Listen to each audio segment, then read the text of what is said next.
Hello बच्चों, तो कैसे हैं आप लोग। उम्मीद करता हूँ आप बढ़िया होंगे, अच्छे से पढ़ रहे होंगे। तो आज ऐसे वीडियो के अंदर हम देखने वाले हैं some basic concept of chemistry में जो एम्पेरिकल फॉर्मूला वाला पार्ट है उसके हम इंपॉर्टेंट क्वेश्चन को डिस्कस करने वाले हैं। और यदि आपने इसका वन शॉट नहीं देखा है तो जाकर जरूर देखें, ताकि आपको पता चल जाएगी कि एम्पेरिकल फॉर्मूला का मतलब क्या होता है और कैसे इस तरह के क्वेश्चन को हम सोल्व करने वाले हैं। चलिए डिस्कस करते हैं। तो सबसे पहला क्वेश्चन आपके सामने आता है, determine the empirical formula of an oxide of iron. यानी आयरन है, उसका कोई ऑक्साइड है, उसका आपको एम्पेरिकल फॉर्मूला बताना है। ठीक है, आपको क्या बताना है, एम्पेरिकल फॉर्मूला बताना है ऑक्साइड का। किसके, आयरन के, जिसके अंदर 69.9% आयरन है और 30.1% डाई ऑक्सीजन है बाय मास। ठीक है, ये आपको गिवन है। अब इसको करेंगे कैसे। सबसे पहले हम यहाँ पे जो परसेंटेज में आपको दिया है इसी को हम कन्वर्ट कर लेते हैं मास में। यानी सबसे पहले हम एक टेबल बनाएंगे जिसके अंदर हम लिखेंगे एलिमेंट। एलिमेंट क्या दे रखा है आपको, आयरन दे रखा है यानी Fe। ठीक बात है। दूसरा दे रखा है ऑक्सीजन, तो यहाँ पर लिख लेंगे ऑक्सीजन। क्लियर है। आगे एलिमेंट के बाद लिख लेंगे मास, जो आपको परसेंटेज में दिया है उसी को डायरेक्ट ग्राम में कन्वर्ट कर लेंगे। यानी जैसे यहाँ पे 69.9 ग्राम लिखा, 9% लिखा है, ये हो जाएगा 69.9 ग्राम। ये 30.1 लिखा है तो 30.1 ही इसको ग्राम में कंसीडर कर लेंगे, क्योंकि परसेंटेज को डायरेक्ट ग्राम में कन्वर्ट कर सकते हैं, क्योंकि टोटल परसेंटेज 100% होता है। ठीक है बेटा। अब इसके बाद क्या करेंगे, हम इसका मोलर मास लिखेंगे। जो आयरन का मोलर मास हो जाएगा वो हो जाएगा 56 ग्राम के अराउंड, और ऑक्सीजन का हो जाएगा 16। ठीक है बात है, ये हमें पता है। उसके बाद क्या निकालना होगा, हमें मोल्स निकालने होंगे। तीसरी बात आएगी मोल्स। मोल्स कैसे निकालते हैं, मास अपॉन मोलर मास। मास कितना दे रखा है 69.9 डिवाइडेड बाय मोलर मास कितना है 56। इसी तरीके से यहां पर भी निकालेंगे। मास कितना है 30.1, उसको डिवाइड कर देंगे मोलर मास से, कितना है 16। अब इसे हम सोल्व करेंगे ताकि हमारे पास मोल्स आ सके। तो सोल्व करने के लिए सोल्व करते हैं। 69.9 डिवाइडेड बाय 56, ये अराउंड आएगा 1.25 के। इसे सोल्व करेंगे तो 30.1 डिवाइडेड बाय 16, ये आएगा 1.88 के अराउंड। क्लियर है, ये हमारे पास आ गया मोल्स। अब हम क्या करेंगे, सिंपलेस्ट रेशियो निकालेंगे।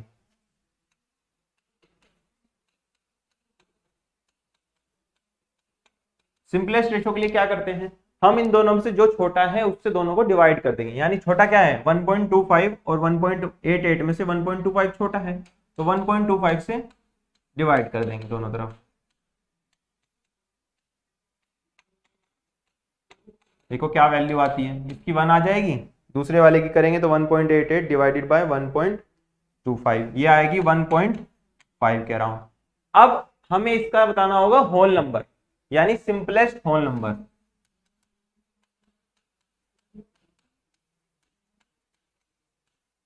होल नंबर क्या होते हैं, 1 2 3, इन सबको होल नंबर बोलते हैं। तो 1 और 1.5 को ऐसे नंबर से मल्टीप्लाई करो, ऐसे कॉमन नंबर से मल्टीप्लाई करो, ताकि दोनों को मल्टीप्लाई करने के बाद हमारे पास जो नंबर आए वो होल नंबर आ जाए। यानी यदि मैं 2 से मल्टीप्लाई करता हूं इसको और इसको भी 2 से मल्टीप्लाई करो, इसको भी 2 से मल्टीप्लाई करो, तो क्या क्या आएगा, यहाँ पे क्या आ जाएगा 2, यहाँ पे क्या आ जाएगा 3। इस तरीके से मैंने 2 से मल्टीप्लाई करा। तो नंबर ऐसा होना चाहिए जिससे दोनों को मल्टीप्लाई करने पर होल नंबर हो जाए, और मल्टीप्लाई दोनों को करना है। यानी 2 से यदि इसको मल्टीप्लाई करेंगे तो 2 से ही इसको मल्टीप्लाई करेंगे। ठीक है, तो जब ये आया इसका मतलब अब हमारे पास एम्पेरिकल फॉर्मूला आ गया। तो एम्पेरिकल फॉर्मूला को हम क्या लिख सकते हैं, एम्पेरिकल फॉर्मूला आ गया Fp जो है वो 2 है और ऑक्सीजन जो है वो 3 है। तो एम्पेरिकल फॉर्मूला आ गया Fe2O3। क्या आ गया एम्पेरिकल फॉर्मूला, Fe2O3। इस तरीके से हम एम्पेरिकल फॉर्मूला को फाउंड कर सकते हैं। ये टेबल हमें हर बार बनानी पड़ेगी, यानी सबसे पहले एलिमेंट्स लिखने पड़ेंगे, फिर मास लिखना पड़ेगा, फिर मोलर मास लिखना पड़ेगा, फिर मोल्स लिखने पड़ेंगे, फिर सिंपलेस्ट रेशियो लिखना पड़ेगा मोल्स का, फिर सिंपलेस्ट होल नंबर लिखना पड़ेगा। इस तरीके से हम मोल्स को फाइंड कर सकते हैं। चलिए अगले क्वेश्चन की तरफ बढ़ते हैं। अगला क्वेश्चन हमारे पास है, इन अ कंपाउंड, कोई कंपाउंड है जिसके अंदर कार्बन, नाइट्रोजन और हाइड्रोजन की जो रेशियोज हैं वो दे रखे हैं आपको। यानी कार्बन, हाइड्रोजन और नाइट्रोजन का आपको रेशियो दे दिया। क्या रेशियो दे रखा है, 9:1:3.5। ठीक है, ये आपको रेशियो दे दिया है। आगे क्या कहता है कि if the molecular weight of the compound is 108, यानी मोलिकुलर वेट आपका कंपाउंड का 108 होगा, तो मोलिकुलर फॉर्मूला बताना है इस कंपाउंड का क्या हो जाएगा। ठीक है, तो जब भी हमें मोलिकुलर फॉर्मूला बताना होता है किसी भी कंपाउंड को, तो सबसे पहले हमें निकालना होता है उसका एम्पेरिकल फॉर्मूला। एम्पेरिकल फॉर्मूला निकालने के लिए हमें चाहिएगा कितना कितना परसेंटेज में ये प्रेजेंट है, तो कितना कितना परसेंटेज में प्रेजेंट है उसको हम निकालते हैं। यानी देखो ये 9, 1 और 3.5 रेशो में प्रेजेंट है, तो कार्बन की जो परसेंटेज हो जाएगी वो क्या हो जाएगी, कितना रेशो ये प्रेजेंट है, जैसे 9 प्रेजेंट है, डिवाइडेड बाय टोटल रेशो कितना है, यानी 9 + 1 + 3.5 इंटू 100, इतना परसेंटेज इसके अंदर कार्बन प्रेजेंट होगा। दोबारा सुनो, कार्बन हाइड्रोजन नाइट्रोजन का रेशो दे रखा है, 9:1:3.5, यानी इतना इतना हिस्से इनके प्रेजेंट है। तो यदि हमें कार्बन का परसेंटेज निकालना है तो कार्बन का कितना हिस्सा प्रेजेंट है, 9 प्रेजेंट है, डिवाइडेड बाय टोटल कंपाउंड के अंदर ओवरऑल कितना कितना प्रेजेंट है, मास से इतना इतना प्रेजेंट है, इंटू 100 करोगे तो हमारे पास मास परसेंटेज आ जाएगा, कितना कार्बन प्रेजेंट है उस पर्टिकुलर कंपाउंड के अंदर। ठीक है, दूसरा हाइड्रोजन का परसेंटेज निकालें तो 1 डिवाइडेड बाय 9 + 1 + 3.5 इंटू 100, क्लियर है। तीसरा नाइट्रोजन का परसेंटेज निकालो तो कितना है, 3.5 है, डिवाइडेड बाय 9 + 1 + 3.5 इंटू 100। अब इसे सॉल्व करेंगे, 9 + 1 + 3.5 ये हो गया 13.5, तो 9/13.5 इंटू 100 कितना आ गया, 66.67%, यानी कार्बन इतना परसेंट प्रेजेंट है। ठीक है, ये आ गया 7.40%, 41 मान लीजिए, 3.5 डिवाइडेड बाय 13.5 इंटू 100 ये आ गया 25.93%। ठीक है, तीनों का सम करके देख लो, यदि 100 के अराउंड आ रहा है इसका मतलब आपने जो निकाला है वो बिल्कुल सही है। हाँ 100 के अराउंड आ रहा है, इसका मतलब जो हमने परसेंटेज निकाली है वो कंपोजिशन सही है। इसके बाद क्या बनाएंगे, हम टेबल बनाएंगे। चलिए टेबल बनाते हैं। टेबल में सबसे पहले क्या लिखते हैं, एलिमेंट लिखते हैं, उसके बाद क्या लिखते हैं, मास लिखते हैं, उसके बाद क्या लिखते हैं, मोलर मास लिखते हैं, उसके बाद क्या लिखते हैं, मोल्स लिखते हैं, उसके बाद सिंपलेस्ट रेशो लिखते हैं, फिर लास्ट में क्या लिखते हैं, सिंपलेस्ट होल नंबर।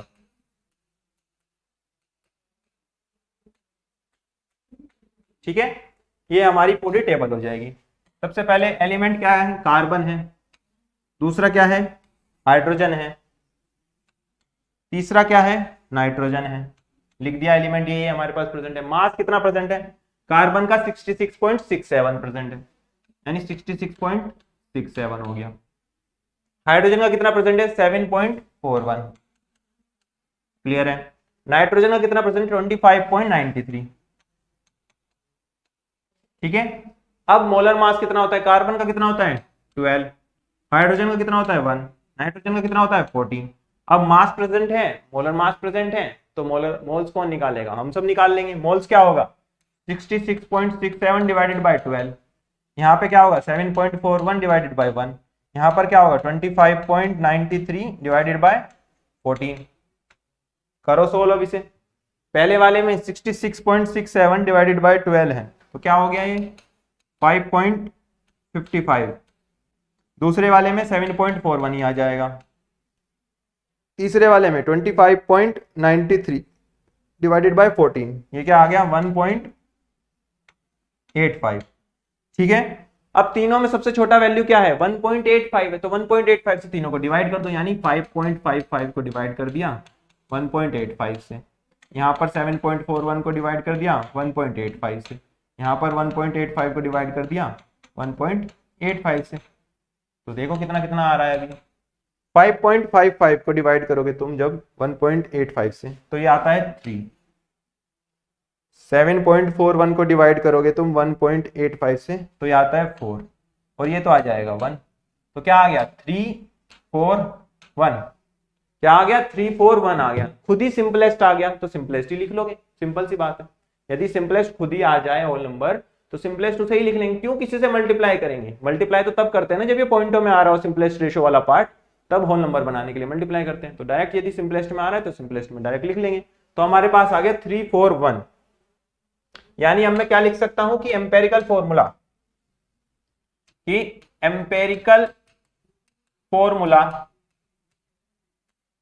क्या आ जाएगा?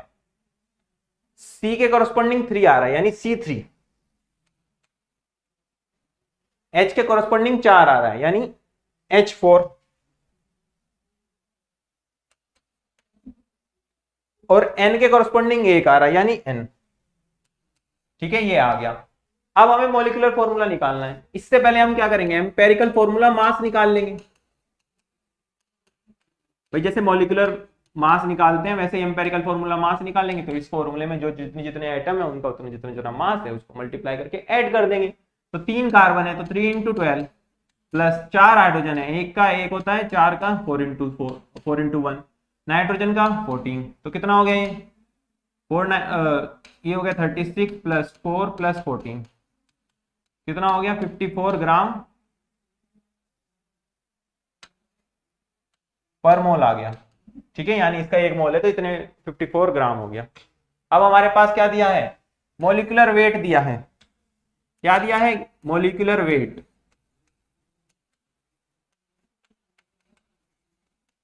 कितना? 108। 108 दिया है। अब हम यहाँ पे एक चीज निकाल सकते हैं, ये हमें क्या है? गिवन है। अब हम यहाँ पे एक चीज निकाल सकते हैं। क्या निकाल सकते हैं? Formula mass unit.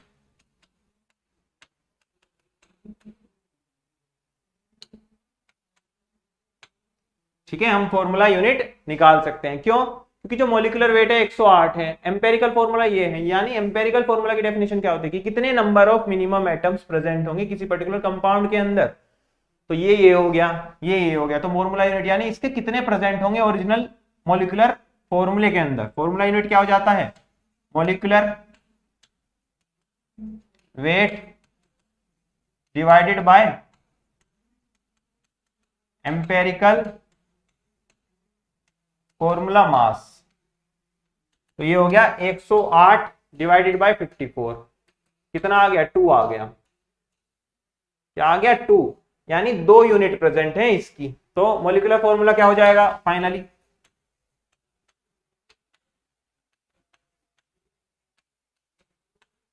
Empirical formula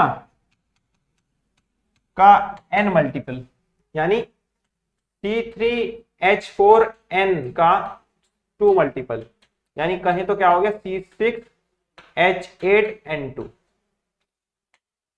C6H8n2 ये क्या हो गया? मॉलिक्यूलर फॉर्मूला हो गया। क्लियर है बेटा? इस तरीके से हम मॉलिक्यूलर फॉर्मूला को निकाल सकते हैं। यानी फॉर्मूला यूनिट निकाल लो, उसके बाद मॉलिक्यूलर फॉर्मूला को n मल्टीपल कर दो एम्पेरिकल फॉर्मूला के, यानी C3H4n का होल ट्वाइस, यानी C6H8n2 ये आ जाएगा। क्लियर है? तो इस तरीके से हम फाइंड कर सकते हैं। ठीक है बेटा, चलिए ये क्वेश्चन इस तरीके से हो गया। मॉलिक्यूलर फॉर्मूला हमें पूछा था, हमने मॉलिक्यूलर फॉर्मूला बता दिया है। चलिए अगले क्वेश्चन की तरफ चलते हैं। अगला क्वेश्चन ये रहा हमारे सामने। क्या कहता है क्वेश्चन कि कंपाउंड है जिसके अंदर इतना % ऑक्सीजन है, इतना % नाइट्रोजन है, और उसका मॉलिक्यूलर वेट दिया है 92। तो हमें फॉर्मूला बताना है इस कंपाउंड का क्या होगा, यानी हमें मॉलिक्यूलर फॉर्मूला बताना है। सिंपल, चलो परसेंटेज दी है ऑक्सीजन की। सबसे पहले टेबल बनाएंगे, यानी एलिमेंट लिखेंगे, फिर उसके बाद क्या लिखेंगे? मास। परसेंटेज को ग्राम में कन्वर्ट करके, यानी डायरेक्ट परसेंटेज जितनी है उसे ग्राम में लिख लेते हैं। फिर उसके बाद मोलर मास, फिर क्या लिखते हैं? मोल्स। मोल्स के बाद क्या लिखते हैं? Simplest molar ratio.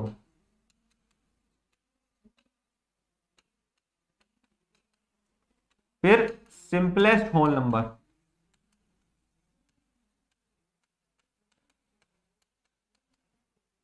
ठीक है, एलिमेंट क्या क्या प्रेजेंट है? ऑक्सीजन है, नाइट्रोजन है, यानी ऑक्सीजन और नाइट्रोजन। ऑक्सीजन कितना है? 69.5, नाइट्रोजन कितना है? 30.5, मोलर मास कितना होता है ऑक्सीजन का 16, नाइट्रोजन का 14। मोल्स क्या हो जाएगा मास अपॉन मोलर मास, यानी 69.5 डिवाइडेड बाय 16 और यहाँ पर 30.5 डिवाइडेड बाय 14।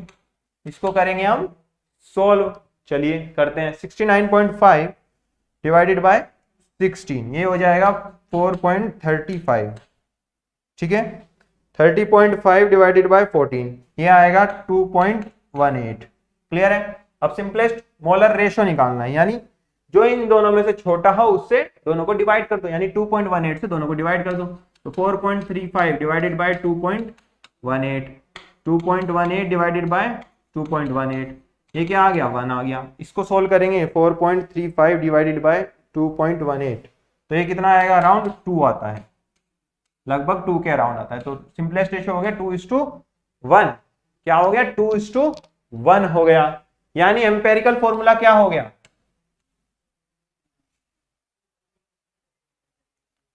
यानी एम्पेरिकल फॉर्मूला क्या हो गया,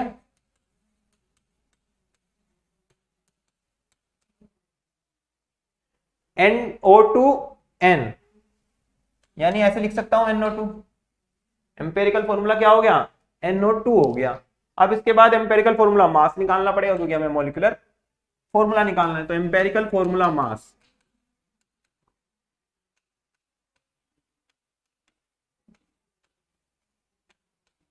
क्या होगा, नाइट्रोजन का 14 प्लस 2 16, 32 प्लस 40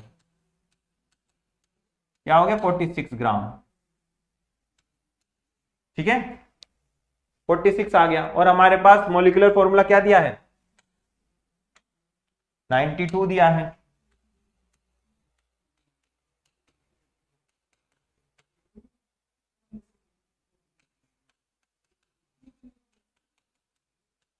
इसके बाद क्या करेंगे फॉर्मूला यूनिट निकालेंगे। क्या निकालेंगे फॉर्मूला यूनिट। तो फॉर्मूला यूनिट निकाल देते हैं। क्या होती है मॉलिक्यूलर वेट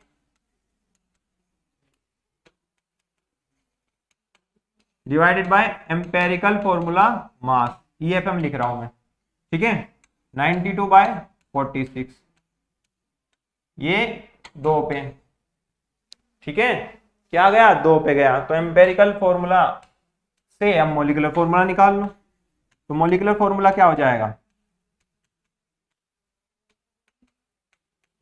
एम्पेरिकल फॉर्मूला की वैल्यू n कितना है 2, तो NO2 का होल 2, यानी मॉलिक्यूलर फॉर्मूला हो गया N2O4 और यही आपका क्या हो गया आंसर। ये क्या हो गया आंसर हो गया, क्योंकि आपसे क्या पूछा था फॉर्मूला ऑफ कंपाउंड पूछा था जिसके अंदर इतना % ऑक्सीजन और इतना % नाइट्रोजन प्रेजेंट हो और मॉलिक्यूलर मास उसका या मॉलिक्यूलर वेट उसका 92 हो।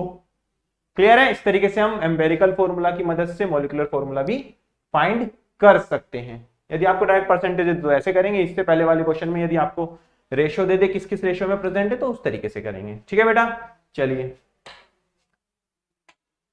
अगले क्वेश्चन की तरफ चलते हैं।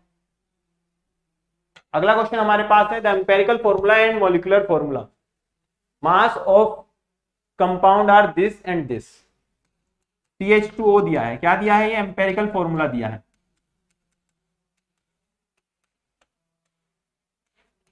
और आपको क्या दिया है मॉलिक्यूलर मास दिया है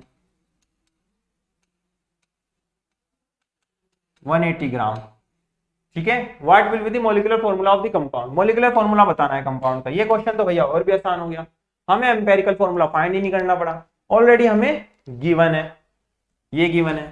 तो इसके कॉरेस्पॉन्डिंग क्या निकालना पड़ेगा एम्पेरिकल फॉर्मूला मास निकालना पड़ेगा। वो क्या होगा कार्बन 12 प्लस 2 इंटू 1 प्लस 16, क्या हो गया 12 प्लस 2 प्लस 16, यानी कितना हो गया 30। मॉलिक्यूलर मास ये है, तो फॉर्मूला यूनिट क्या हो जाएगी molecular mass divided by empirical formula mass. ठीक है, तो molecular mass divided by empirical formula mass. Molecular mass कितना है 180, एम्पेरिकल फॉर्मूला मास कितना है 30, तो ये 180 बाय 30 यानी 6 टाइम्स हो गया। 6 टाइम्स हो गया तो मॉलिक्यूलर फॉर्मूला क्या हो जाएगा एम्पेरिकल फॉर्मूला का n टाइम्स, यानी CH2O का होल 6 यानी C6H12O6, ये आ जाएगा एम्पेरिकल फॉर्मूला के बाद मॉलिक्यूलर फॉर्मूला। ठीक है बेटा, तो इस तरीके से आप हर एम्पेरिकल फॉर्मूला के क्वेश्चन को कर सकते हैं, फिर उसके बाद आप मॉलिक्यूलर फॉर्मूला में निकाल सकते हैं, और ऐसा क्वेश्चन आपको आपके एग्जाम में जरूर से जरूर देखने को मिलेगा। ठीक है बेटा, तो मिलते हैं अगली वीडियो में, तब तक के लिए अपना ध्यान रखें और अच्छे से पढ़ते रहें। All the very best.